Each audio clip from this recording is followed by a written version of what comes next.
giniling na manok na may repolyo. Ito po ang ating mga sangkap. Meron po ako ditong giniling na manok, repolyo, kamatis, sibuyas, carrots, oyster sauce, garlic. Gagamit din tayo rito ng sili, which is optional lamang. Tapos po yung aking asin at paminta, minix ko na siya. Kailangan din natin ng mantika at konting tubig.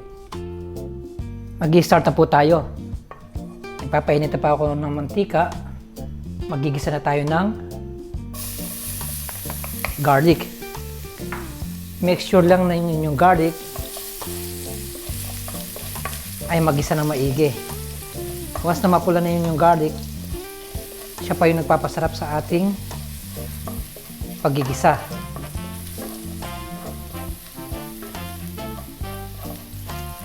Hintayin ko lang sa sandaling pumula bago natin ilagay yung ating sibuyas at kamatis.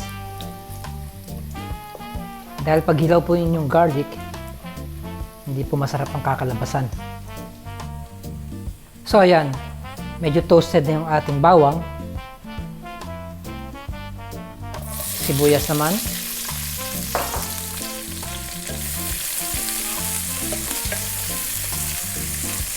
At syempre, isasabay ko na rin yung ating kamatis.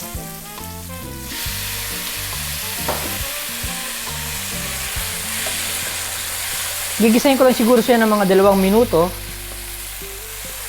bago natin ilagay yung ating giniling na manok.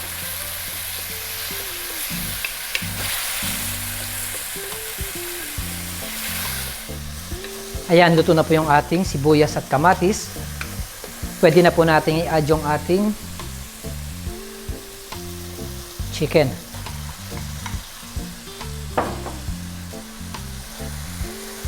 Gigisahin ko lang yung ating giniling ng mga 5 minutes bago tayo pumunta sa ating next step.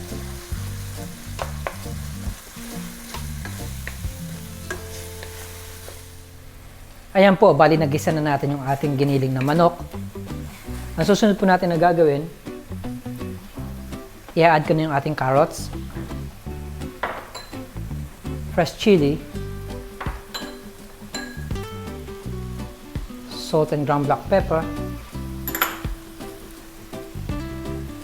oyster sauce, at mag-a-add tayo ng konting tubig. Konti lamang. So lulutuin ko lang siya ng mga 3 minutes. Hayaan ko lang lumambot yung ating carrots. At panghuli, ilalagay na po natin yung ating repolyo.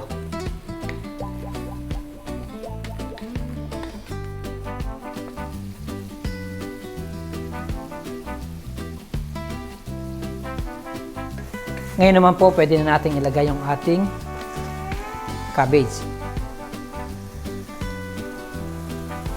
Nasa inyo po kung gusto nyo may sabaw yung inyong giniling na manok or dry. Pero sa akin, okay na po siya. Lulutuin ko lang siya ng mga 3 minutes. Tapos po, transfer ko na siya sa isang serving bowl.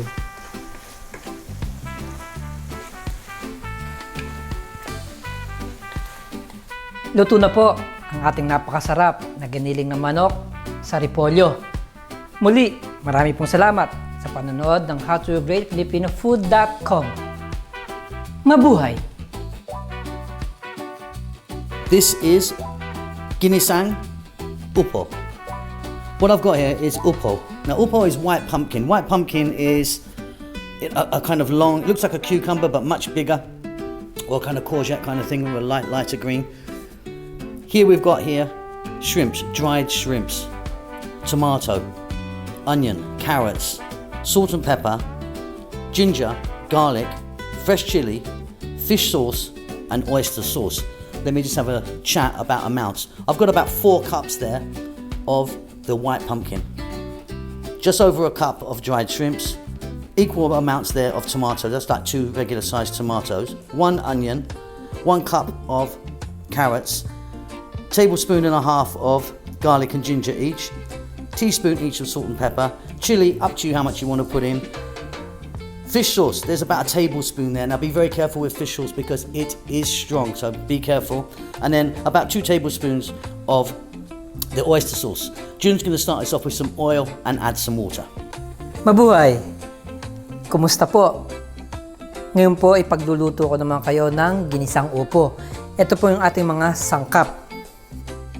Upo, gagamit ako rito ng dried shrimp. Siyempre po sa recipe na ito, pwede rin po ang manok, baboy, pwede rin po ang isda. So ngayon, gagamit ako ng dried shrimp. Kailangan natin ng kamatis, sibuyas, carrots, bawang, sili, oyster sauce, patis, luya, paminta at asin. Siyempre, kailangan din natin ng mantika at konting tubig. Ayan po, mag-i-start na po tayo. Magpapainit na po ako ng mantika. Unahin natin yung ating garlic.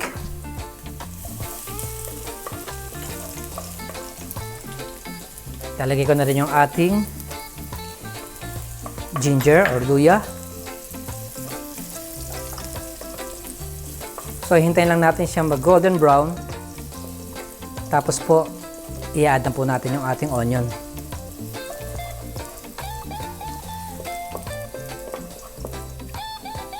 So, ayan, okay na yung ating garlic and ginger. Lagyan na natin yung ating onion. Siyempre, i-add na rin natin yung ating kamatis.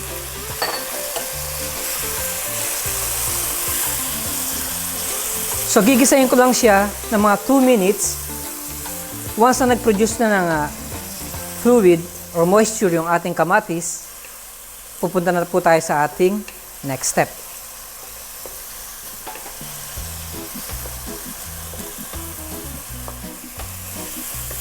So ngayon naman, i-add na natin yung ating carrots, ating fresh chili, at ang dried shrimp. Gigisahin ko lang siya ng mga 1 minuto. Pagkatapos po nun, mag-a-add po tayo ng tubig.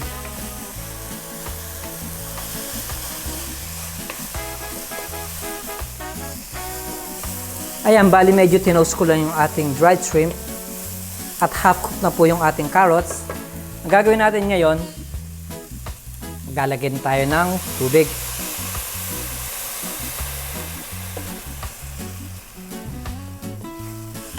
Haluin ko lang sandali.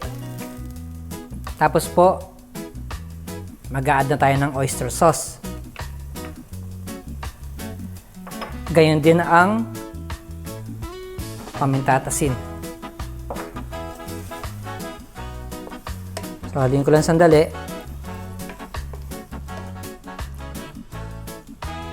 Papakuluin lang natin siya o lulutuin lang natin siya ng mga 3 minutes.